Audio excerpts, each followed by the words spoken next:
Police remand में मार से टूट गई। सोनम और फिर रोते हुए उसने जो कुछ भी बताया उसे सुनकर खुद पुलिस वालों के भी रोंगटे खड़े हो गए। जो सोनम पिछले 7 दिनों से पुलिस को गुमराह कर रही थी, उसी सोनम ने अपने एक एक गुनाह को कबूल कर लिया। इतने दिन से पुलिस को चकमा देने वाली सोनम इस बार ऐसे ऐसे सच उगल देगी, इसका अंदाजा खुद पुलिस को भी नहीं था। पुलिस ने इस केस को रेयर ऑफ द रेयर घोषित कर दिया है और इसी वजह से अब सोनम को फांसी देने की तैयारी जोरों पर है। केस को फास्ट ट्रैक कोर्ट में ले जाने की प्रक्रिया शुरू हो चुकी है ताकि सोनम को जल्द से जल्द फांसी की सजा दिलवाई जा सके। Mobile data call records, hotel की सीसीटीवी फुटेज और राजा के साथ गाजीपुर के होटल की प्राइवेट वीडियो, सारे सबूत चीख चीख कर कह रहे हैं सोनम ही है राजा की कातिल। सोनम के कबूलनामे के बाद उस पर कितने केस दर्ज हुए हैं? पुलिस ने अब तक सोनम के खिलाफ कितने सबूत जुटाए हैं? क्या यह सबूत उसे फांसी तक पहुंचाने के लिए पर्याप्त है? सोनम को कब फांसी होगी? राज और उसके 3 दोस्तों को कौन सी सजा मिलेगी? इन सभी सवालों का जवाब आज मैं आपको देने वाला हूं। पूरे फैक्ट्स, सबूत, सोनम के बयान और पुलिस की रिपोर्ट्स के आधार पर वो सच जो अब तक आपसे छुपाया गया था। लेकिन वीडियो शुरू करने से पहले आपसे एक छोटी सी गुजारिश है, इस वीडियो को बिना स्किप किए अंत तक जरूर देखिए और राजा को इंसाफ दिलाने के लिए कमेंट में वी वांट जस्टिस फॉर राजा जरूर लिखें और साथ ही यह भी बताएं कि सोनम जैसी धोखेबाज, शातिर और निर्दयी औरत के साथ क्या होना चाहिए। 7 जून तक सोनम एक मासूम पत्नी थी जिसके लिए पूरा देश इंसाफ मांग रहा था, लेकिन 8 जून की रात जब वह गाजीपुर के एक ढाबे से गिरफ्तार हुई तो जैसे सच्चाई ने सबको झकझोर कर रख दिया। असली झटका तो तब लगा जब पता चला सोनम ही अपने पति राजा की कातिल है और वह अकेली नहीं थी। इस कत्ल की कहानी के पीछे है एक प्लान, एक प्रेमी और 3 खूनी साए सोनम रघुवंशी शुरुआत में सारी बातें छुपाती आ रही थीं, लेकिन पुलिस द्वारा सबूतों की बौछार और कड़ी पूछताछ के बाद सोनम ने टूटते हुए बताया कि उसने अपने प्रेमी राज कुशवाहा के साथ मिलकर अपने पति राजा रघुवंशी की हत्या की साजिश 3 महीने पहले ही रची थी। सोनम ने यह भी कबूल किया कि इस साजिश में राज के 3 दोस्त आकाश राजपूत, विशाल सिंह चौहान और आनंद कुर्मी को RS-20 लाख की सुपारी दी गई थी। उसने कहा कि वह राजा को मारने के लिए किसी भी हद तक जा सकती थी। हनीमून पर उसका जाने का एक ही मकसद था, राजा की हत्या, और राजा की हत्या करने के बाद उसे जरा भी अफसोस नहीं है, बल्कि वह खुश है। बस दुखी इसलिए है कि वह पकड़ी गई। इसके अलावा सोनम ने बताया कि राजा को 23 मई को शिलांग के नोंगिया ट्रैकिंग स्थल पर बेरहमी से मारने के लिए पहाड़ी इलाके में ले जाया गया। फिर आकाश राजपूत, विशाल सिंह चौहान और आनंद कुर्मी ने पीछे से पेड़ काटने वाले धारदार कुल्हाड़ी से हमला किया। राजा गंभीर रूप से घायल हो गया, लेकिन फिर भी वह लड़ता रहा। उसने अपनी जान बचाने की भरपूर कोशिश की। घायल होने के बाद भी राजा करीब 12 मिनट तक लड़ता रहा। मुझे डर लगने लगा था कि कहीं राजा बच ना जाए और हमें नुकसान ना पहुंचा दे। मुझे मेरा प्लान फेल होता हुआ दिख रहा था, इसलिए मैंने चिल्लाकर कहा, मार दो इसे। फिर तीनों ने मिलकर राजा पर कई हमले किए, जिससे राजा जमीन पर गिर गया। तब तक राजा की सांसें चल रही थीं, लेकिन ज्यादा खून बहने की वजह से वह उठ नहीं सका और फिर हम चारों ने मिलकर उसे खाई में फेंक दिया। खाई में गिरते ही उसकी मौत हो गई। हत्या के बाद सोनम ने अपना रेनकोट आकाश को दिया क्योंकि उसके रेनकोट पर खून के धब्बे लग गए थे। बाद में उस रेनकोट और 2 व्हीलर को घटनास्थल से कुछ दूरी पर ले जाकर छोड़ दिया गया। पुलिस ने सोनम के लापता रहने के दौरान यही रेनकोट बरामद किया, जिसकी सीसीटीवी फुटेज स्क्रीन पर देखी जा सकती है। सोनम ने पुलिस को बताया कि उनका मकसद राजा को सेल्फी डेथ की तरह दिखाकर हत्या को हादसा बनाना था, जिसमें राजा को खाई के किनारे ले जाकर धक्का देना था। लेकिन बारिश और समय की कमी के कारण यह प्लान फेल हो गया। इसके बाद उन्होंने सीधे राजा की हत्या कर दी और फिर मोबाइल और अन्य सबूतों को मिटाने की कोशिश की गई। हत्या के बाद सोनम ने राजा के मोबाइल से इंस्टाग्राम पोस्ट डालकर यह दिखाने की कोशिश की कि वह जिंदा है ताकि शक ना हो। इसके अलावा सोनम ने अपना मोबाइल और सिम नदी में फेंक दिया ताकि उसकी लोकेशन ट्रेस ना की जा सके। पकड़े जाने के डर से सोनम वहां से बुर्का पहनकर निकली, फिर ऑटो, बस और ट्रेन के माध्यम से इंदौर पहुंची।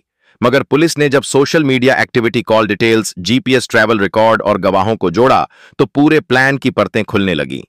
पूछताछ में सोनम ने यह भी माना कि वह हत्या के बाद सीधे इंदौर अपने प्रेमी राज के पास गई थी और वहां एक किराए के फ्लैट में छुपी रही। इस दौरान राज ने उसके लिए किराने का सामान भी ऑनलाइन ऑर्डर किया था। इस फ्लैट को आकाश ने RS-51,000 एडवांस देकर 2 महीने के लिए किराए पर लिया था, जहां सोनम 26 मई से 8 जून तक रुकी। राजा की हत्या के बाद सोनम उसी कमरे में अपने आशिक के साथ रंगरलियां मना रही थीं। सोचिए, जिस सोनम की तलाश पुलिस बिहार, उत्तर प्रदेश, बांग्लादेश और ना जाने कहां कहां कर रही थी, वह सोनम अपने ही घर के आसपास के इलाके में एक किराए के कमरे में आराम से अपने आशिक के साथ रह रही थी। उसके साथ वह सब करता था जो एक पति पत्नी शादी के बाद करते हैं। और सबसे हैरान करने वाली बात, इसी फ्लैट में सोनम ने अपनी मां को भी बुलाकर उनसे मुलाकात की थी। यानी सोनम की मां को यह सब पहले से ही पता था। राजा की हत्या में सोनम का जितना हाथ है, उतना ही हाथ सोनम की मां का भी है। उन्होंने खुद एक मां होकर दूसरी मां से उसका बेटा छीन लिया। इसके अलावा सोनम ने पुलिस को यह भी बताया कि वह राजा से शादी नहीं करना चाहती थी, लेकिन घर वालों ने जबरदस्ती की पिता की तबीयत खराब थी, उन्हें हार्ट की समस्या थी, इसीलिए मजबूरी में शादी के लिए हां कर दी। लेकिन उसने पहले ही अपनी मां को कह दिया था, मैं शादी तो कर लूंगी, लेकिन इसका अंजाम बहुत बुरा होगा। और वही हुआ। अंजाम राजा की हत्या में सामने आया। सोनम ने बताया कि जब उसने राजा से शादी की, तभी तय कर लिया था कि इस शादी को ज्यादा दिन तक नहीं चलाना है और एक सही वक्त पर राजा को खत्म कर देना है, ताकि वह अपने प्रेमी राज कुशवाहा के साथ शादी कर सके। उसने जो पुलिस को बयान दिया, उसमें बताया कि उसके प्रेमी ने ही उसे बार बार समझाया था, अगर तुम राजा को हटा दोगी तो तुम्हारे घर वाले भी हमारी शादी के लिए मान जाएंगे। और यही सोचकर सोनम ने राज को भरोसे में लेकर साजिश रचनी शुरू की। शादी के बाद जब सोनम राजा के घर आई थी तो महज 4 दिन ही रही। इसके बाद अपने मायके चली गई थी। लेकिन इन 4 दिनों में उसने राजा के साथ कुछ भी नहीं किया, जो आमतौर पर एक पति पत्नी शादी के बाद सुहागरात पर करते हैं। सोनम ने यह कहकर मना कर दिया था कि हनीमून से आने के बाद ही यह सब होगा। इससे आप अंदाजा लगा सकते हैं कि सोनम कितनी शातिर थी। पुलिस जांच में यह भी पता चला कि राज सोनम के भाई की फैक्ट्री में काम करता था। उसका काम सिर्फ मजदूरी तक सीमित नहीं था, वह सोनम के भाई के पूरे व्यापारिक लेनदेन में शामिल रहता था। और इसी वजह से सोनम के परिवार में उसकी आवाजाही और मौजूदगी कुछ ज्यादा ही बढ़ती गई।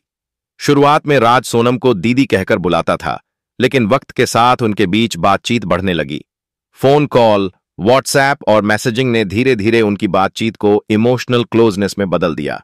राज कोई आम नौकर नहीं था, वह सोनम के भाई के व्यापार में शामिल एक भरोसेमंद कर्मचारी था। उसी दौरान सोनम और राज के बीच एक खतरनाक प्रेम कहानी शुरू हुई, जिसने राजा की हत्या, परिवार की बर्बादी और पूरे देश को हिला देने वाले मामले को जन्म दिया। सबसे हैरान करने वाला सच तब सामने आया जब पता चला कि राजा की हत्या के बाद यह लोग सोनम जैसी दिखने वाली एक और महिला की हत्या करके उसकी लाश को स्कूटी के साथ जलाने वाले थे और जली हुई लाश को सोनम की लाश बताने वाले थे। अगर मेघालय पुलिस समय रहते नहीं पहुंचती तो वे लोग किसी और महिला को मारकर यह कह देते कि यह सोनम की लाश है।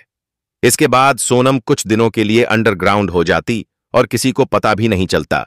यह केस भी बंद हो जाता। फिर सोनम और राज किसी और शहर में जाकर शादी कर लेते।